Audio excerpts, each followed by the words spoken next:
Nsanyusa okubalaba ng'ennaku z'omwezi 13 Apuli olunaku olw'amatabi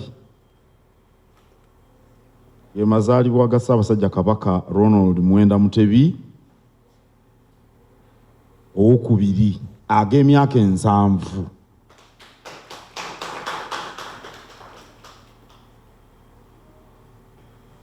Era ng'akalombolombo bwe kali mu Bwakabaka tukola enteekateeka gye tuba tusuubira okuggyayo amakulu n'enkizo eri ku lunaku lw'amazaalibwa ga Kabaka. Mu nteekateeka z'Obwakabaka ennaku ezisinga obukulu ziri 3. Olunaku olw'amazaalibwa ga Kabaka, olunaku olw'okujjukira amatikkira, n'olunaku olw'okugulawo olukiiko lwa Buganda. Ennaku ezisinga obukulu mu Bwakabaka. Era ku nnaku ezo 3 lwe tuyimba ebitundu 5 eby'oluyimba lw'ekitiibwa kya Buganda. Mu nnaku endala tuyimba ebitundu 2. Leero simanyi lwaki omwanjuzi ayimbye ekitundu kimu. Ekitundu ekitandika n'okuva edda n'edda lyonna ne naayimba ate ne sitenda n'ekiddibwamu mu mikolo emirala gyonna. Kakati ku nnaku ziri 3 olw'obukulu bwazo lwe tuyimba ebitundu byonna 5 ne tubimalayo. N'olwekyo olukiiko luno lukulu ekyenkanidde awo, nammwe muli bakulu ekyenkanidde awo abakwasiddwa obuvunaanyizibwa okuteekateeka amazaalibwa gano.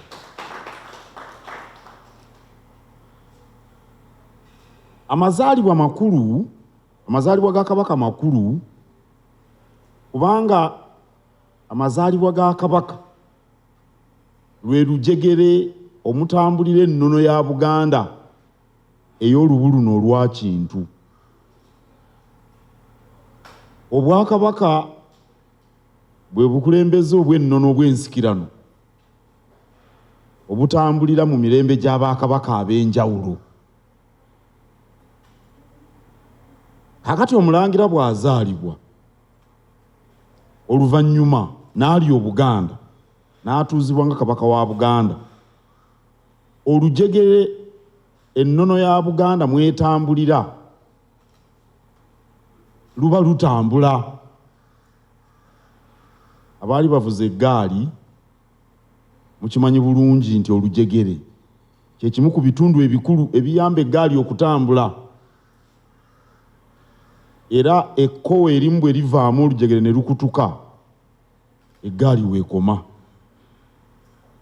Naye okuva ku mirembe gya Kintu na buli kati olujegere lwaffe olutambuza ennono lutambula.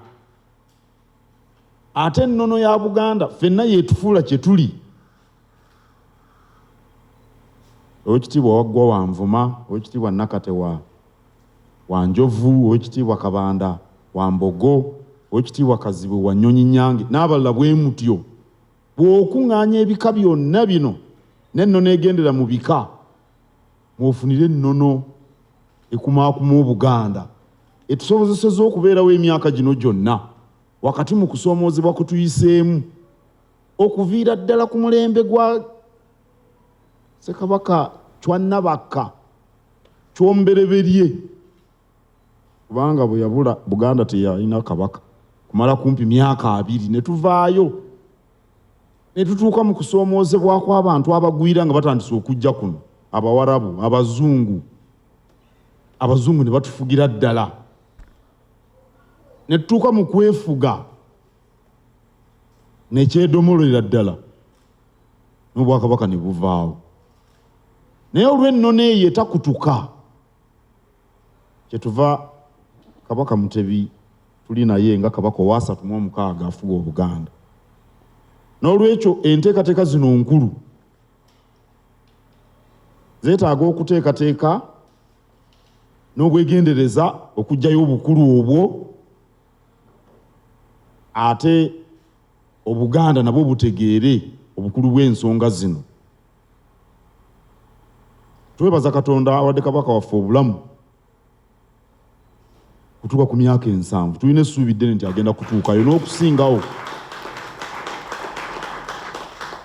Ate Kabaka ayise mu bintu bingi okuva nga mwana muto.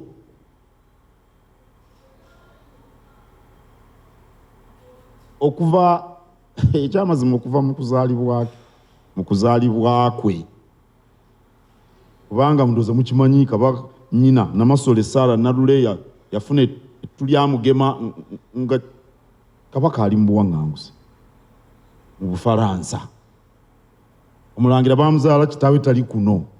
Mulaba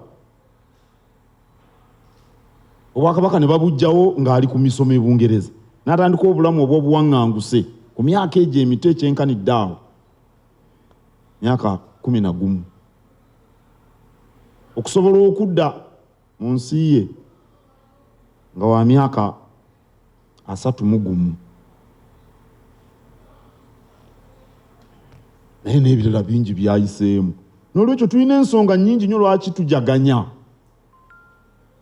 Era ffe mu ntereeza ezaffe ez'Obwakabaka olunaku olwo tujaguza weewaawo, naye era luba lwakwewummuzaamu. N'olwekyo olukiiko luno lwalondeddwa okukola enteekateeka ezisobola okuggyayo bino byonna bye njogeddeko. Lukulirwa w'ekitiibwa Robert Waggwa Nsibirwa, omumyuka wakubiri wa Katikkiro era omuwanika, ng'amyukibwa w'ekitiibwa Kootida Nakate, minisita ow'enkulaakulana y'abantu omwo mulimu ebyenjigiriza n'ebyobulamu ate n'ofiisi ya Nnaabagereka. Ate nammwe omuwandiisi ndooza ye omukyalo ono omuwandiisi w'enkalakkalira mu ofiisi ya Katikkiro Josephine Nantege Semanda, nammwe abalala twateekako ekitiibwa Kabanda, abalala n'ensaba ssentebe y'abeenoonyeza abaleeti. Nze abaana be nalonda abalala muzze ssentebe ng'abalaba nti mujja kumuyamba okuteekateeka, naye abamu kyekola kyokka. Omukulu w'ebyokwerinda alina okubeerako, seera baakola ku byabagenyi wano ndooza naye alina okubeerako. Mwami David Ntega aliwa simulaba, nammwe abalala abazze, kale mbalinamu essuubi ddene. Nkakasa nti mujja kujjayo bye mbadde njogerako. Ekimu ku bye tuba nabyo mu kujaguza amazaalibwa ga Kabaka gy'emisinde egy'amazaalibwa ga Kabaka, egyo gijja kubeerawo nga 6. Naye nagyo giyina enteekateeka eyagyo ekulirwa omumyuka asooka wa Katikkiro ow'ekitiibwa Kaawaase, ng'amyukibwa ow'ekitiibwa Robert Sserwanga. Abo tujja kubatongoza ndowooza nga 19 omwezi ogujja ogwokubiri, nga enkiiko zino ziwuliziganya nga zitambulira wamu. Ate ku Lw'ekkumi Apuli entikko, era Kabaka lwaweza emyaka 7. Mbeebaza olw'akabonero kano ke mwakoze. Akajjirayo ddala ndowooza byonna bye mbadde njogera. Abamanyi eby'ebifaananyi okubitaputa mu ngeri ey'ekikugu, byonna bye njogedde biri mu kabonero kano. Naye Dr. Kabanda ono ye bw'atamanyi byakusiga bifaananyi mujja kuba mulina okumunnyonnyola ategere ddala ekikulu ekiri mu kabonero kano, naye amakulu gonna gavaayo bulungi. N'ebigambo ebyo nina essanyu lingi okutongoza olukiiko luno, era nsaba omumyuka owokubiri wa Katikkiro olw'omuwanika ssentebe w'enteekateeka akwate omuzindaalo atubuulire obanga obuvunaanyizibwa abutidde akube kabaka obwami ensi yonna eraba oba atubuulire nti anaakola ekyo ekimutumiddwa. Omukulu ono nja mutwalako ku mukolo nga baba bafaaza waliwo ekiseera we kituuka omusumba n'ayita omudyakoni obanga amaliridde okuweebwa obwafaaza asimbule ekigere kye amusemberere, era bw'atakisimbula bamugamba ddayo ewammwe, simbula ekigere osembere wendi.